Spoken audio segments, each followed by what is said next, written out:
And now, ladies and gentlemen, it's time for the greatest real estate investment show ever. Here's the flip-flop investor himself, Todd Bayer. Well, hey everyone, how we doing out there today? This is the Flip-Flop Investor Show, and I am your host, Todd Bayer, the Flip-Flop Investor himself. For those of you that don't know, we get together every week and we talk about real estate investing here in the Inland Empire. And this week, usually what we do is we have a guest on that's going to come in here and spill their guts about all their secrets about how they do what they do in the business. But today, you get me. You get just me, and I'm going to be taking live calls. So here's the way it works. If you got a question about real estate investing, you call in, and the number to call in is 909-792-5222. And when you call this number, the gentleman will pick up the phone and welcome you to the to KCAA, and then he will put you through. And as long as you're the next caller in line, I will take your call. If it's about real estate investing, we can talk about it. It'll be fun. You can also text your questions. If you have a question, you can text it to 951-790-2197. Again, if you want to call in, that call-in number is 909-792-5222. And if you want to text a question, you can text it to 951-790-2197. So I had a couple questions to get started today. And these are some pretty common questions that people ask me. Number one, people want to know, and I guess I don't tell it enough, people want to know how I got started in real estate. And I got started actually working for my mom. She was a real estate appraiser. She retired last year, and she'd been doing it for quite a few years. I don't think she wants me to tell anybody how long she'd been doing it, but it was more than a few decades. So she'd been doing it a while, started out in Ventura County. Then when we moved to Riverside in 93, Riverside County in 1993, she started doing it out here, focusing exclusively on Moreno Valley.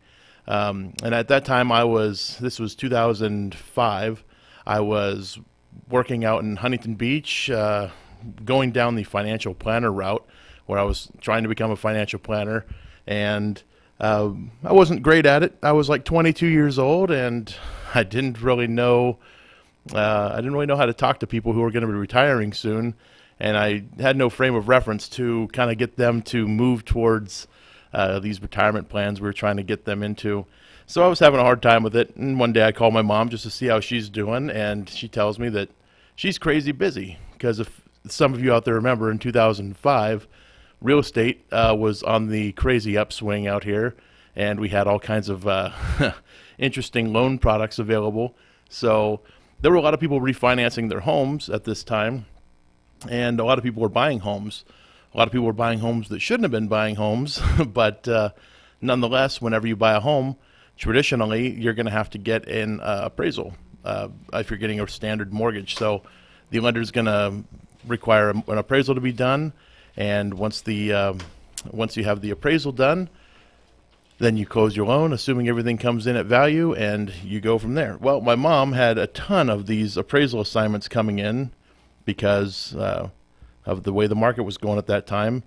And she had some good contracts with some of the local banks in Moreno Valley, so she had a lot of them submitting appraisal assignments on a daily basis. And she tells me she's turning away like 7 appraisal assignments a week, which, is pretty good amount of volume there. So I asked her if there's anything I could do to maybe, increase her efficiency or something. And I knew nothing about real estate other than what I'd read about in like Rich Dad, Poor Dad. And so she said, yeah, well, I've always wanted to bring on appraiser trainees and train them, because that's one thing she always wanted to do, was train other people to become an appraiser.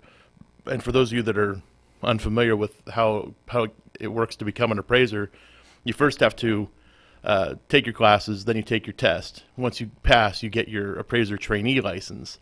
Once you have an appraiser trainee license, you then have to work, and I believe it's 2,000 hours underneath a licensed appraiser in order to become a licensed full-on appraiser yourself, where you can work independently. So it's tough for these trainees after they've gotten their training license to be able to become an appraiser on their own. So they they have a hard time finding an appraiser that's willing to train them. So we ended up interviewing a ton of people, and really we were looking for people that didn't need the income right away, because it's not something you're going to make a ton of money at first. But then also somebody that was flexible with their schedule and things like that. So we brought on these appraisers and started doing appraisal work, and we were able to take on more assignments and started growing the business a bit.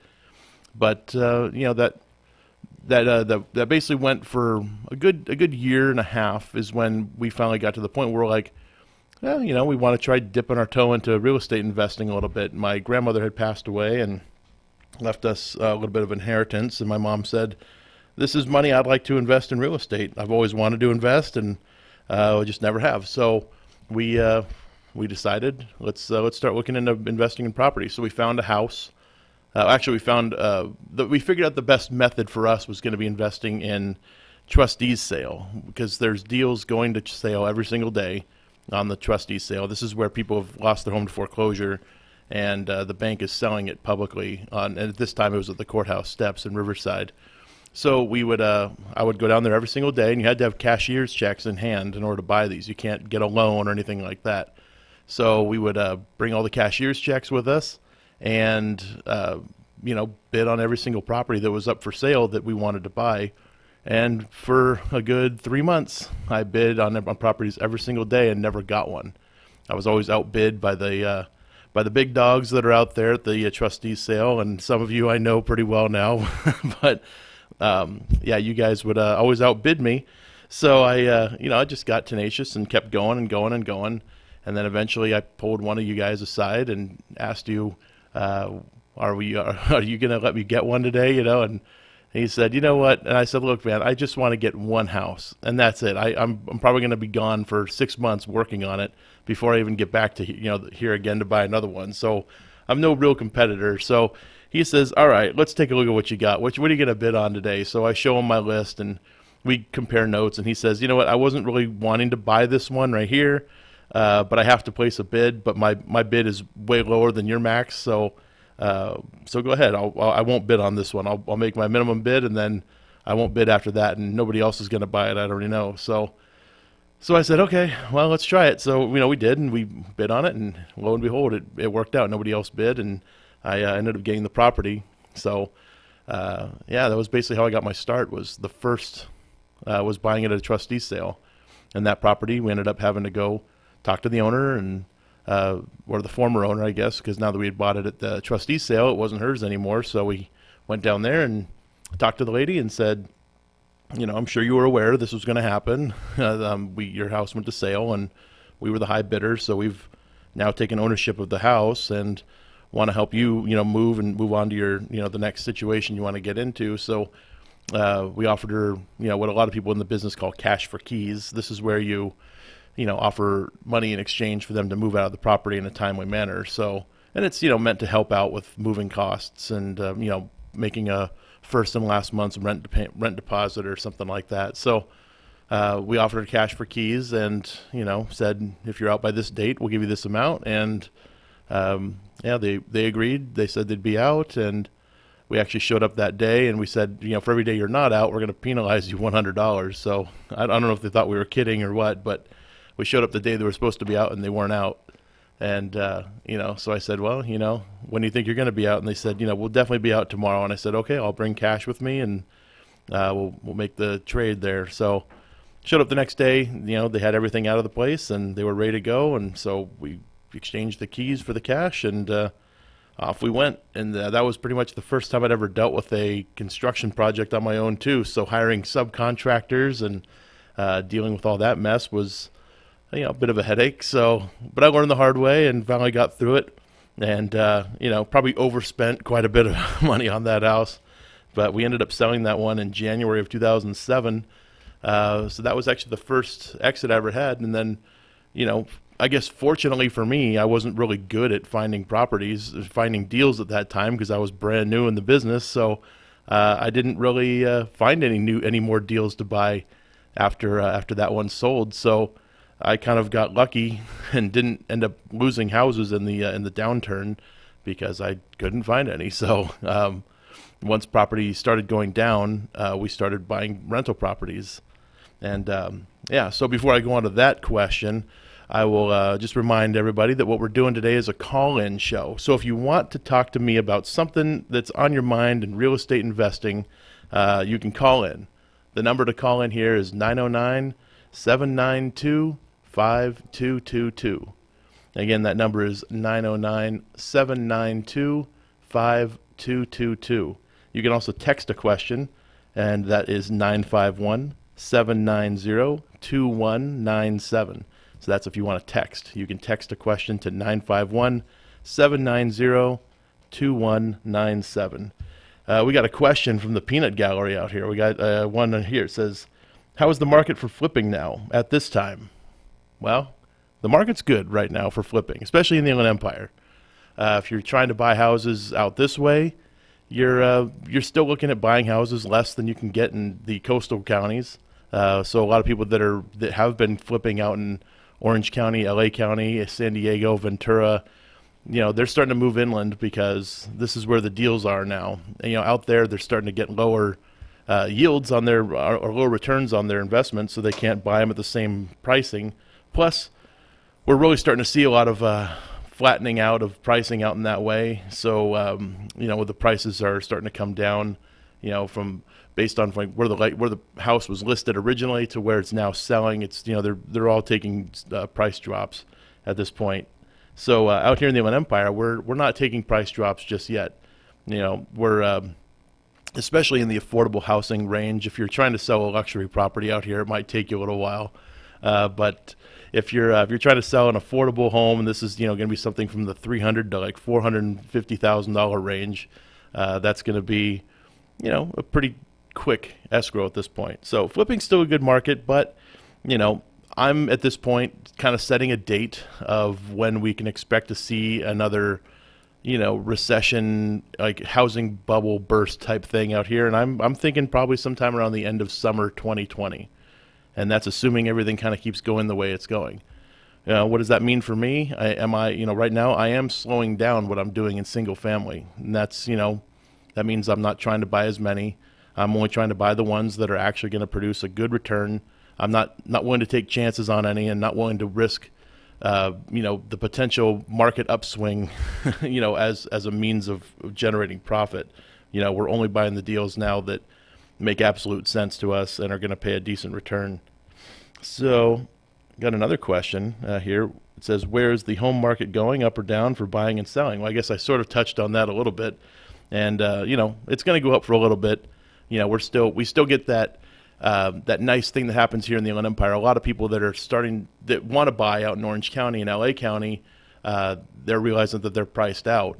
So, that, and also there's low inventory. It's hard for them to actually get a house still. So they're starting to move inland. It happens every single cycle. We see it where these people now want to buy a home and they want land. They don't want to be able to touch their neighbor's hand outside their window. And they start coming out to the Inland Empire. And so we're seeing that already happening. Because, if you try to buy a regular 2-bedroom, 1-bath house in Los Angeles, you're going to be in the $700,000 price range. But out this way, in the Inland Empire, there's certainly areas where you can get it for in the $300,000 still. So getting that same house for half the price is very attractive to a lot of people, when you want to save money. Because, there's a lot of people that live here in the Inland Empire, but they work out in Orange and LA counties. And, the wages don't change just because you live in LA County. You get paid the same that everybody else does, except you're bringing your money this way. So, that's that question. And just a reminder, in case anybody doesn't know, we are taking your calls live on the air today.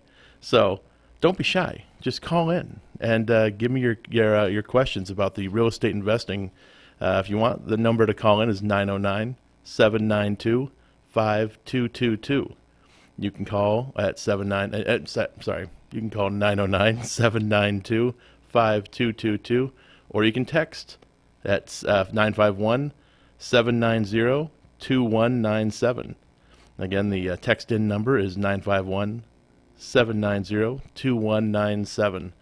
Okay, so other questions that I get frequently from people are other things like people ask me, where do you find your deals? And this is a big common question it's the biggest question most people have when they're in real estate investing, and because without deals, you got nothing in this business.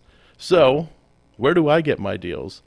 And I don't actually directly market for any of them. All my deals come in through referrals at this point. But where did I get started? I talked about it earlier. It was in the trustee sale world. That's where I found my first deal. But I only bought one deal that way. Every other deal I've gotten since then has been more or less through a realtor or a wholesaler. So, I meet lots of realtors, and, a lot of them know that I'm a real estate investor. So when I meet a real estate agent, I explain to them what I do, and, if they want, they can find deals for me. And once they do, they can send them my way. And if we buy them, great. And if we don't, then, whatever. And I basically get my deals through the agents and through the wholesalers. And they, there's a lot that goes behind that question. It's a pretty big question, but yeah, that's a pretty common question that I get, is how I find the deals. Another question I got here from the studio audience here, we have, how or where do I go if I want to get involved in real estate investing, flipping, etc.? And who do I talk to? Well, that's an easy question, because where you want to go, and I'm sure I'm being set up for this, but where you want to go is the Inland Empire Real Estate Investment Club. For those of you who've never been, the Inland Empire Real Estate Investment Club is the largest real estate investment club here in the Inland Empire. In fact, it's the second largest in Southern California now, where we have every month a big monthly meeting where we have a bunch of investors in the room, and we just kind of commiserate. We all talk about what's going on in our lives and network together. It doesn't sound that exciting, but if you want to find the right people to work with, they're all there. All the big players that I know that aren't some institution are there in that room every single month, and they basically get together, talk about real estate investing, and we all have a good time. So that's every fourth Wednesday. So this month, that's actually going to be next week on Wednesday, and that is the 22nd of August. So that would be the 22nd. It starts at 6 p.m. We're at the Mission Inn in Riverside. So come on down. You can find more information on the Inland Empire Real Estate Investment Club on meetup.com. So go to meetup.com and look up Inland Empire Real Estate Investment Club. You'll find us. We have over 4,000 members on there now. We just crossed over the 4,000 barrier this month. Pretty exciting. We also do two other meetings. One other meeting. I'm sorry. We do two other meetings each month. We do three altogether right now. We're going to be adding another one here pretty soon. But on the first Wednesday of the month, we do what's called a cash flow game, where at the Round Table Pizza in Highland, we play a board game called Cash Flow. This is a board game created by Robert Kiyosaki, and it's very similar to Monopoly. So anybody that's ever played Monopoly, it's pretty basic. This one you kind of actually play like you're a real estate investor, where you have an occupation. Say you're an airline pilot or a doctor or a janitor or a teacher. They have all these different occupations that you can be, and you get a certain salary based upon those and that occupation. And then you also, with the occupation, you have a certain salary, and then you have certain obligations. So you might have kids, you might have school costs, bills, things like that you have to pay each month. So, and then you have to figure out how you're going to invest in real estate. You get presented with deals throughout the game, and you have to negotiate with other players. It's a lot of fun. We have a good time with that one. Starting in September, we are charging $10 for that, because we do provide pizza and soft drinks and water and such. So that'll be $10 starting in September. And that next one is going to be on September 5th. So yeah, if you're going to be, looking for something to do, September 5th is the day to be at the Highland, the Highland Round Table Pizza. So you can play cash flow with us. And we get a pretty good turnout there. That's hosted by another one of our hosts. His name is Caesar Roldan. And Caesar's been a guest on the show before. So then the other meeting we do every month, we do a Saturday morning coffee. This is it's always hosted the Saturday before the main monthly meeting. So since the monthly meeting is on the 22nd this month, then we are going to be doing the Saturday morning coffee in a couple of days on the 18th. So we do that at 8 o'clock in the morning at Arcade Coffee Roasters in Riverside off of Chicago and University. Again, you can find all the information for this on meetup.com. The coffee event is just a basic networking event. You get together with people who can't always make it to the midweek, to the Wednesday meeting, because some people have to work Wednesday evenings. I know we get a lot of people that work in healthcare that come on the weekends because they can't come because they're working a 24-hour shift or something on that Wednesday. So yeah, come on down to the Saturday morning coffee this Saturday. You can meet me and a couple of the other characters that we have inside the club. And yeah, we're also beginning in September on that one. We'll be charging, at least tentatively, we're going to be charging $10 for that one. Currently, it's free to get in. So you don't have to pay if you go in this weekend, but possibly next month we'll be charging $10 a month because we are launching a new membership element to the club, which we're going to announce at the main monthly meeting this month. But I guess you guys are getting it early. You're hearing the information now. So we're going to have a new membership element to the club where members are going to be able to have access to certain benefits within the club and access to the other members of the club through a member directory. These are things we've been asked for in the past, but we've been told by a lot of people they don't want to get spammed, so we've been kind of talked out of it. But we found that doing it through this membership way would be a good way to do it. Plus, we need people's support. The club isn't meant to make money for us. It's just meant to be able to support itself. And, we have food and drinks at these events, so those things cost money. The venues cost money. We're not trying to, get rich on this thing. But, yeah, the basic monthly membership is going to be $19 a month, which is actually $11 cheaper than it currently costs to attend the main monthly meeting. And that'll get you into all three, the cash flow, the coffee, and the main monthly meeting. That'll get you in for all three of those for only $19. Or you could pay individually $10, $10, and $30 for the main meeting if you want to go that route. But we figure a lot of people are going to go that way. And what we're hoping is that it's going to be sort of like where people treat it like a gym membership and they don't always go. We're hoping that the people that don't always go are just there kind of supporting their club in their absence, to let other people get into the meeting for a discounted price. Yeah, so that's going to start. We're going to mention it first time at the club on next Wednesday, the 22nd. So come on out to the Mission Inn to check us out there. Go to meetup.com to look up more information on the Inland Empire Real Estate Investment Club. And for those of you that are just now tuning in, we are doing a live call-in show. We had a caller a few moments ago, but looks like they got cold feet, so we didn't want that call, I guess. But the way you call in is you just dial the number. Call in to 909-792-5222. Again, that's 909-792-5222. I will answer your question about investing in real estate live on the air. And if you want to text your question, you can do that too. All you have to do is dial 95 or text your question to 951. And why can't I find this number? I just had it written down. There it is. 951-790-2197. Again, you can text your question to 951-790-2197, and I will answer your question live on the air. It'll be a lot of fun for you, and it'll be a lot of fun for me, because talking to myself isn't as exciting, believe me. So, yeah, call in, 909-792-5222, or text your question to 951-790-2197. So let's move on to some more questions that I get a lot. We did kind of go over some economics. Went over some basics about how I got into the business. But a lot of people like to ask me other things like, how do I even contact a realtor? Like, how do you find these people? There are realtors that are all over the place, and you can, if you still have a Yellow Pages, you can take that and call the Yellow Pages and call the agents in there, or you can go on to the internet, obviously, and look up, realtors in your area. Look up your zip code, look up wherever you're trying to find deals, look up realtors and give them a call. There's no limit on how many realtors you can call to talk about real estate with, so call as many as you want. Call as many as you're capable of handling in a day. So that's a lot of fun. We did get a call, so we should probably switch over to line one and take this call. Let's switch on over. Hello, you're on the air. Yeah, hi Todd. How are you doing? Doing good. How are you? What's your name and where are you calling Good. from? This is Judy. Oh, Judy, very nice talking to you. Yes. Where are you calling from? And I'm calling from Anaheim area. Anaheim, okay, a little ways out. Didn't know we went that far. You must be listening on the internet at KCAARadio.com.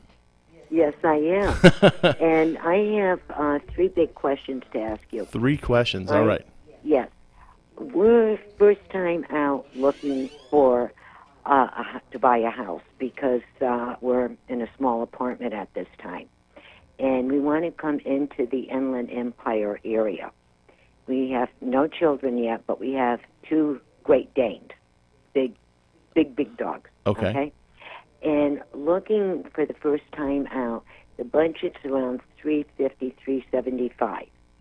What are the 3 biggest things that a new person looking for a new house, what are the 3 things that they should look for?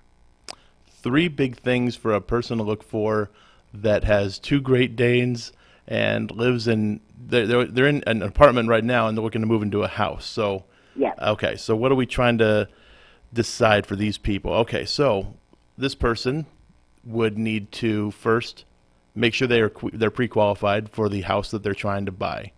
So I'd first work with a real estate lender, a lender out this way that understands what you're trying to buy, and they can pre-qualify you, because when you submit your offer to go purchase a home, you're going to need a pre-qualification letter from a lender. And most people are going to want to see some kind of underwriting approval to go along with that, because, you know, sellers can be a little choosy at this point. There's a lot of buyers still out this way, so have your pre-qualification ready to go. Next, you know, make sure you're ordering a home inspection report and going through that thing very thoroughly. When a person's selling their home to you, you have this option to inspect the home, and when you do that, inspect the home and read through that inspection report. There's going to be all kinds of things they're going to call out in there. Plus, you should walk the property yourself and look for things that weren't called out in the inspection report, because you need to fix those things. So when you fill out your request for repairs, when you're going to purchase, you need to put down every single thing you want repaired. We've seen some lists that come through to us that are pretty lengthy. Sometimes people put in strange requests. People ask us to put in a pool, stuff like that, and you know, we can kindly decline those things, which we usually do. But if there's things like, you know, the light switch doesn't work in the garage or something, it might have been over, you know, something we didn't catch. So if you guys catch it, yeah, definitely put that on there. But make sure you include everything, because if you miss some stuff, that might be your last chance to have the former seller take care of those expenses for you before you move in. And I guess lastly, third thing that you should be looking out for, or third thing you should be prepared with when you're moving in, that's a good question. I can't really think of anything else off the top of my head that you should be prepared for. Well, then let me ask you this question. When you do the walkthrough for the inspection, and then you do another one by yourself or your partner who's ever with you, instead of just writing them down, should they take photographs of what they found? It would help. You know, if you tell me the light switch at the room in the middle of the hall, I may not know exactly which one you're talking about. So photos help. Usually when you get an inspection report, there's going to be photos to go along with every correction they call out in there. So whenever we get an inspection report, there's usually a bunch of redlined items on the inspection report that say, you know, the light switch doesn't work in the second bedroom, you know, and they'll have a picture of it. And that way you can kind of say, okay, this is the one they're talking about. Yeah, so pictures do help. Okay, and then the other thing about the inspection, to me, the 4 things that came to my mind immediately. One is the septic tanks that they have to make sure everything is flowing like it should. Check all the wiring through the whole house, inside or outside, like on your patio or your front porch or whatever. The other thing that I thought about is when you walk through, the way I think about it, turn on the faucets in the sinks, turn the water on in the bathtubs or the showers. That's absolutely right. There's, you know, any kind of leaks or anything going on, right? And then also they have an attic or a cellar, if you could get in there and double-check everything. Sure, yeah, and the inspector that we hire anyway, if there's a crawl space or an attic or anything like that, they go up in those attics, they go down in those crawl spaces, which is something most homeowners probably don't really want to do. You don't usually bring your your hazard suit with you to to crawl under these things. There's a lot of spiders and whatnot underneath these homes and in the attics. So, unless you really enjoy the company of insects like that, then yeah, leave it up to the professionals. But yeah, they will. They'll go under and they'll check the all the joists under the house, to make sure that there's no structural integrity issues and things like that. They'll go up in the attic, check all your trusses and your insulation up there. They'll check all that stuff to make sure it's all compliant with modern building codes. And you mentioned the septic. Septic tank is a big one. These are things that often get forgotten about by a lot of people. And you can call out a septic tank company before you list your property, and they can give you a certification on it. That's something we do on every single house that we have that has a septic tank, because you're going to be one or the other, either septic or sewer. If you're on sewer, you're lucky, because that means you don't really have much to worry about. But if you're on septic, then you're going to have you're going to have to get that thing certified. So, all right. Yeah. And then I have one more question. Sure. All right. Now, you walk in and you see carpeting in every room. Okay. Except the kitchen. Hopefully there's not carpeting in the kitchen. It's an odd place for carpet, yeah. Yes. And if you wanted that carpeting removed and put it back to the wood floors or the tile that that people have, can you put that in the request to the homeowner to do it, or is it easier for the new people coming in to do it themselves? It wouldn't be a typical thing you'd call out on an inspection, on a request for repairs, but there's no reason why you can't, because the seller ultimately decides if they're going to do it or not. And if you say, if you do this, I'm buying for sure. If you don't do it, I'm walking. I mean, you can use that as a negotiation tactic and, get the seller to possibly do some things that you'd like. You want to be specific with a request like that. Like, I want to take up this carpet and put in this specific type of flooring or whatever you want to do. So I'd be very specific with what you want. But yeah, the seller's under no obligation to humor any of your requests. They can say no to all of them, and it's up to you to decide if you want to still go through with it. You can always renegotiate your price at this point too. We get stuff like that when we go to sell properties all the time. I was wondering about that. And then the other thing that just crossed my mind, another good thing for people if they're going into a new area or a new town or city, whatever you want to call it, even before you start looking at the houses, drive through all the areas, see like the schools and the playgrounds and so on and so on and so on. Now, that would be another very good idea for somebody to take that time before they fall in love with a house and then hate the town, right? Right, yeah. Definitely go there during the times you expect to be there. Go there on the weekends to see what the street looks like. Maybe even go there one evening just to kind of hang out for a half hour or something to kind of see what the neighborhood's like at night. Make sure that your new neighbor isn't going to be the neighborhood party animal that's going to be the one, throwing all their parties with the DJ every single night. Because, you've definitely heard these horror stories. And you can ask the seller. Sometimes they will be honest with you about this stuff. Like, what's the neighborhood really like at night? Do you have any neighbors that are problems? And, of course, when you first move in, you should probably get to know your neighbors so you can, tell them like, hey, if you ever have a problem with me making too much noise, here's my phone number, and do the same, exchange those numbers so you can say, I don't want to call the cops on you, but if it's Tuesday night and I'm trying to sleep and you guys are having some big party, expect to hear from me before I call in. And if they'll probably call in because they got upset because they weren't invited to the party. Yeah, it's probably true. Right? It's the only nice thing you can do, right? Invite your neighbors to your parties. That's true. Well, thank you so much for your time. Yeah, you told me quite a lot of good information. Well, thank you for calling in. I appreciate it. And yeah, hopefully we'll hear from you again sometime soon. Okay, thank you. Take care. All right. We also got while we were on the phone there, we got a text question that came in. So I had somebody text me about 7 minutes ago. I have about $50,000 to $75,000 cash to invest in real estate. What would be the best way to start? Rental property, land, house flip? That's it's a tough question to answer because there's a lot of ways you can invest in real estate, and $50,000 to $70,000 is a pretty good start. So, you can invest in flips. You'd probably want to get a hard money lender to help lend you the rest of the money that you're going to need to finish that property. Because let's say you're going to purchase the property for $100,000, you need to put $30,000 into it to renovate it. you need 130 plus some closing costs plus, some padding in there. So, you might want to have about 150 total. So if you have 70, that goes a long way, and a lender is going to be able to lend you some money. So I would find some hard money lenders out this way. There are a couple really good ones out this way. You might want to call a Rehab Loan Group. They're a really good company that definitely knows what they're doing out this way. You can talk to Ryan Raven out there. Or you could call up. There's other ones, as well. I can't think of anybody to call off the top of my head because, they're available online. Look up hard money lenders in whatever area you're trying to find. Flipping's a good way to do it. Like I said, we still do have a good year or so to make money in flipping in Southern California, Inland Empire. But then doing rentals is a good thing to do too. I mean, if you can find them, that's going to be the hard thing to do out here in the Inland Empire right now is if you're trying to find a good rental that produces a good return month over month, you're going to have to go someplace, a little further away. Like we're talking some of the further reaches of the high desert. You have to go out towards Desert Hot Springs, 29 Palms, Joshua Tree, or go even further out towards Blythe.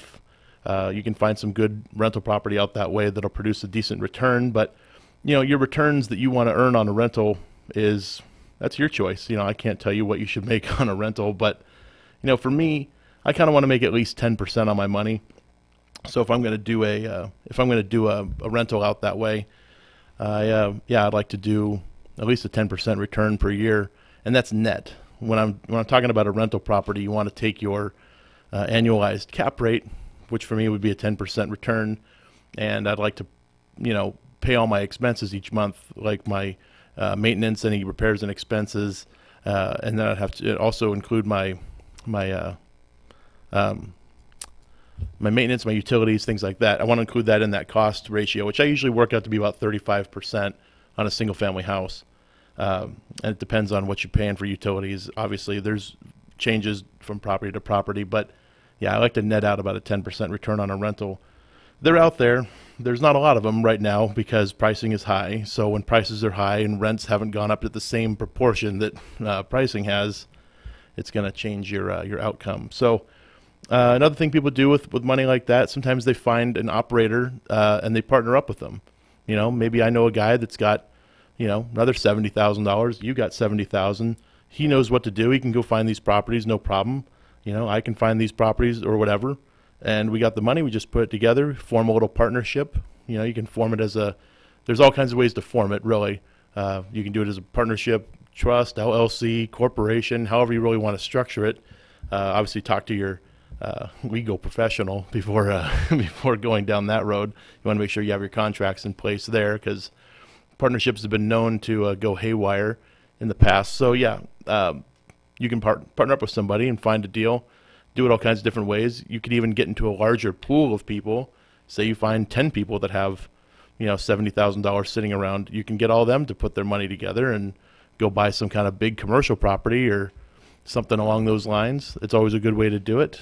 Find somebody again that is a good operator, and you can find these partners, these types of people to work with at the Inland Empire Real Estate Investment Club. So if you're not currently attending the club, come on down to the Inland Empire Real Estate Investment Club and meet some of these people to partner up with. It's a great place to go to meet the people that have the deals because, if you have money, it means you don't have to invest the time. So it's a good way to, get into real estate investing quickly if you have cash. So, yeah, I definitely recommend that. All right, so that was it for the text question, I think. And I think I covered it. If I didn't, you can always text in another one. But I got another question. What do we got? Hi, I'm your board op, Nick. I'm a longtime listener, first-time caller. Thanks, Nick. Good to talk to you on the air for once. Right? I finally have the opportunity. Awesome. So this isn't really necessarily about, I guess it's about investing in a sense. But my situation is I'm 33 years old. I'm married. Mm-hmm. We currently rent an apartment, and I don't know if we necessarily make the amount of money to move into a house yet, but that's obviously a goal of ours eventually. Mm-hmm. That's why we haven't gotten kids yet. Okay. We want to get it. We don't want to raise a child in a small apartment that's made for literally just 2 people. I hear you. So my question is, since I'm completely ignorant to that whole world, I largely lived in apartments my entire life. What is probably, in your opinion, the bare minimum to make annually in order to afford a house? Oh, okay. And it doesn't even have to be a big house. It just a house. Yeah. Just a house, exactly. Now, are you thinking like a 2-bedroom house at least? Yeah, probably about 2, maybe 3-bedroom. We'll start with 2. Do you know like what area you might want to live in? We sure like it here in Redlands. Well, yeah, everybody loves it here in Redlands. It's true. Yeah. Not nowhere, not San Bernardino, that's for sure. Yeah. I have no offense. Okay. Yeah, so, if you want to move to Redlands, that's going to be a little bit more expensive, obviously, than moving to some of the surrounding areas, Yucaipa, Cherry Valley. Oh, Yucaipa's not bad either, actually. Yeah, Yucaipa's a good area. It's definitely coming up. I know some good people that live out in Yucaipa. Some people that might have even submitted some questions today. But, yeah, the surrounding areas you're going to find better deals. And really, when it comes down to buying a house, it's all about what you can afford. And, most people would probably say that you shouldn't spend more than like 1/3 of what you make per month. So I don't want to hazard to guess what you make per month unless you're really comfortable sharing that on the air. But I'm not good at math. Yeah, exactly. So let's assume, the average income currently in, the Inland Empire is something like, I think, $56,000 or something like that is the current average household income. So if we took $56,000 and divided that by,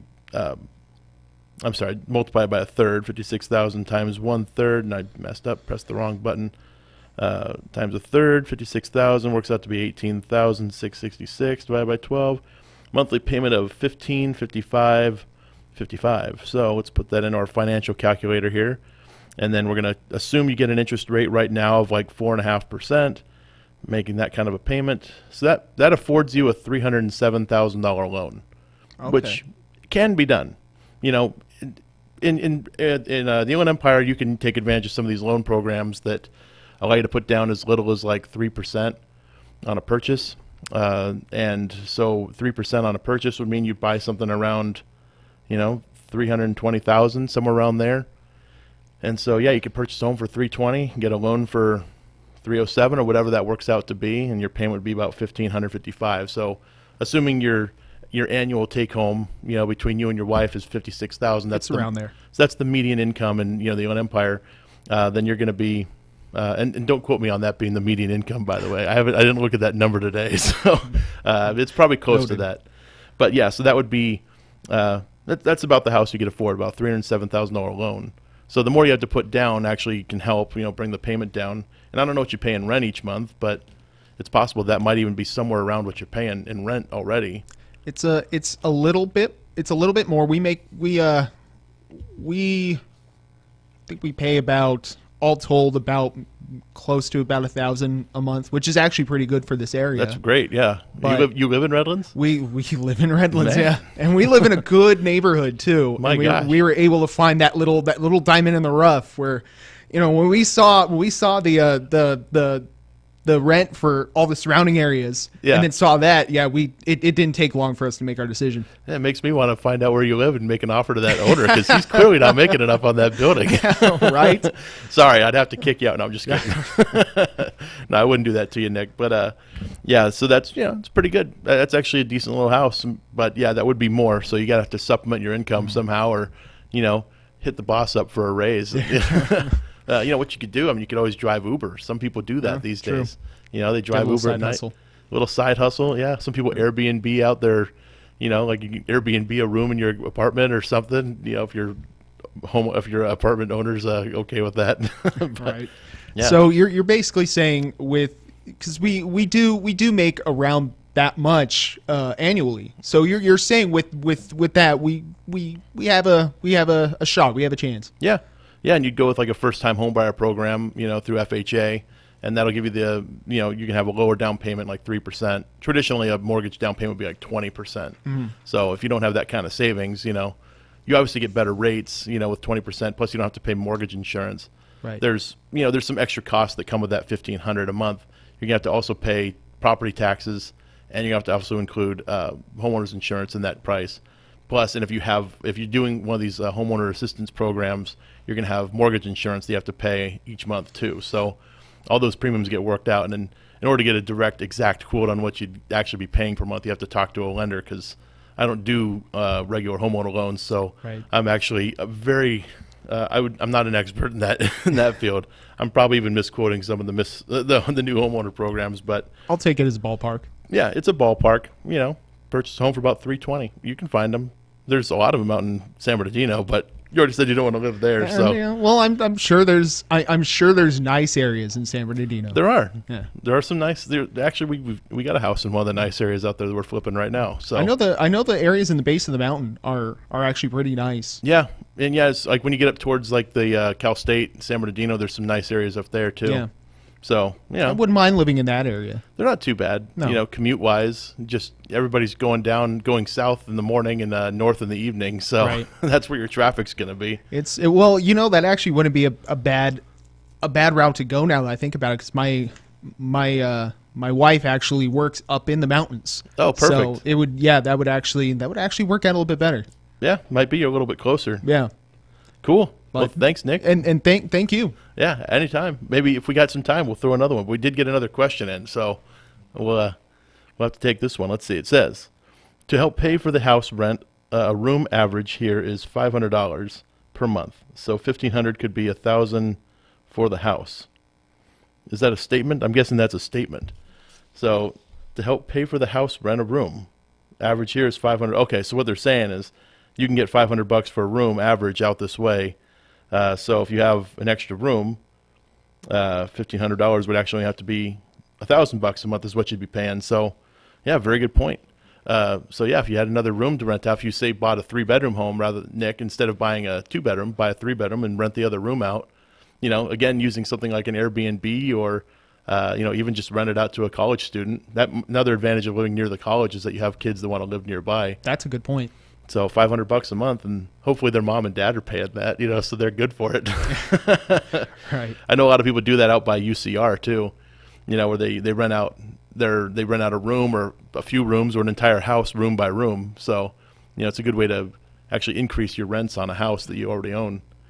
That's another thing to consider. That's another thing to think about. Yeah. So, and then once you have the kid, then you can, Kick them out and, move the kid into that room. Except I'm not going to charge the kid $500 a month. You should, It's true. You gotta get them working right away. Yeah. They'll be cute. I know they will be because you're a good-looking guy. So, Well. The kid's gonna be cute. So I'm sure they can model and bring in some of that supplemental income. Do some acting, commercial Get work. them started young. Yeah, get them into the radio. It's a good there way you to. go. That's a great way to get into the entertainment business. Is start in the radio first. I'm just launching my career in the entertainment industry There you right go. here. Yeah. So cool. Yeah. All right. So we don't have a whole lot of time. We only got a few minutes left. But if anybody has any last minute questions, they just have to get in and ask me. You can call in here to the radio station here at 909-792-5222, or you can text a question to 951-790-2197. Again, you can call in to 909-792-5222, or you can text a question to 951-790-2197. And we just got the 5-minute warning here, so we got to talk about something for 5 minutes. Let's talk about some other questions that I get frequently. Nope, that wasn't a question coming in. I was looking at my phone. Another thing I get asked about a lot. Let's see. What else do people ask me? I had all these questions written down, but I left the paper at my office like an idiot. So, yeah. Other questions people ask me a lot would be, where do I get the money to do the deals? So I kind of touched on a little bit earlier with the gentleman that texted in. I'm assuming it's a gentleman. I shouldn't do that, but I touched on a little bit earlier when they said they had 50 to 70,000, because that's obviously not enough to buy a house out here anyway. You can buy some stuff out in the Midwest possibly for that kind of price, but out here, if you're going to be purchasing a house, you're going to need, a good couple $100,000 probably total in order to do it. At least 150, I would say, to get into a flip or something. And I mentioned hard money lenders. That's the way a lot of people use it. If you got some money, you find a hard money lender that can fill in the majority gap of what you need to do the property, to do the deal. And they're a good resource to work with because a hard money lender is going to review that deal very thoroughly. They're not going to let you get into a deal that's going to cost you money. They're not going to let you lose money because they don't want to be involved in a deal that's going to cost and lose them money. So hard money lenders are a very good resource for that. Also, there are a lot of people out there that have money but no time. We know a lot of investors that, they have retirement accounts, things that they've been building up over years, and they want to invest in real estate, but they don't have any time to find deals. So they just talk to us and we say, hey, we've got lots of deals. Let's partner up on a deal.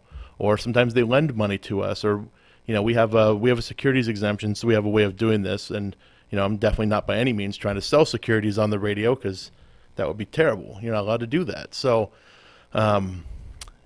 check with your financial advisors and everybody before you invest in anybody's real estate deals. But that's one way to do it, is to partner up, use other people's money. Because if you have time, somebody else has money, that's a good partnership. It's one of the best partnerships that exists in this business because, there's lots of money out there and there's lots of deals out there.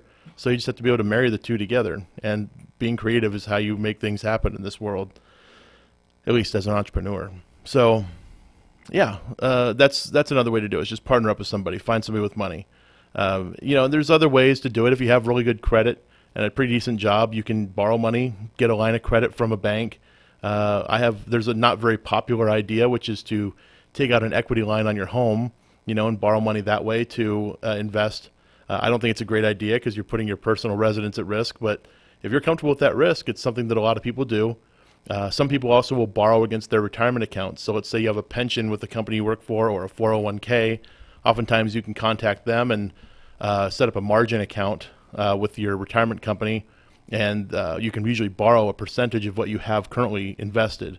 And it depends on what you have invested and how it's invested, but at the minimum you should be able to borrow about 50% of what your portfolio value is. So some people do that. We've actually done deals that way within my family. So there's a lot of different ways to do it, but definitely the best way is to come to the Inland Empire Real Estate Investment Club. Again, I can't say it enough because I'm the co-founder, but also because it really is a great resource. We've met a ton of people there ourselves that we now do business with and do deals with and partner up with. So come on down. We have the big monthly meeting coming up next week, Wednesday, the 22nd of August. We do it every month, the fourth Wednesday of the month. That's not the last Wednesday of the month. It's always the fourth. This month there happens to be 5 Wednesdays in the month. So we're doing on the fourth Wednesday. That's the 22nd. We'll do that at 6 p.m. at the Mission Inn. Cost is $30 because we do feed you and we do have some beverages there available. And also we have the cash flow game on the first Wednesday of the month, and we have the Saturday morning coffee coming up this Saturday at Arcade Coffee Roasters in Riverside. So come check that out as well. We'll be there at 8 o'clock in the morning, and that goes until about 10 or 11 o'clock or until people decide they don't want to be there anymore. So bring your business cards. Come on down. Go to meetup.com. Check us out, the Inland Empire Real Estate Investment Club. And thank you all for tuning in. We'll see you all again next week. Thanks for tuning in. We'll see you soon. Take care.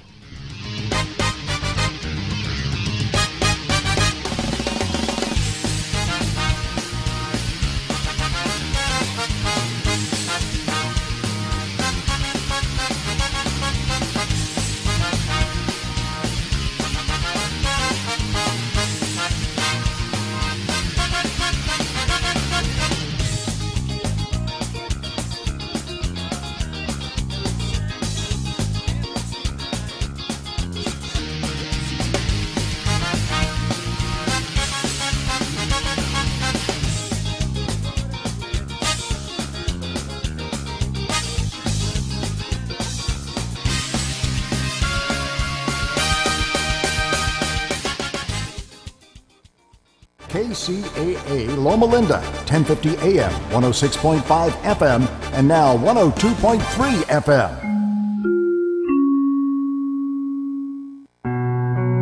Do you feel tired in the middle of the day? How about a boost? O2 for You helps boost your energy just when you feel you've had enough. This portable oxygen canister is simple to use. Just inhale, hold for a second, then exhale. Benefits include hangover relief, reduce stress and fatigue, and drives endurance at the gym and in intimate settings if you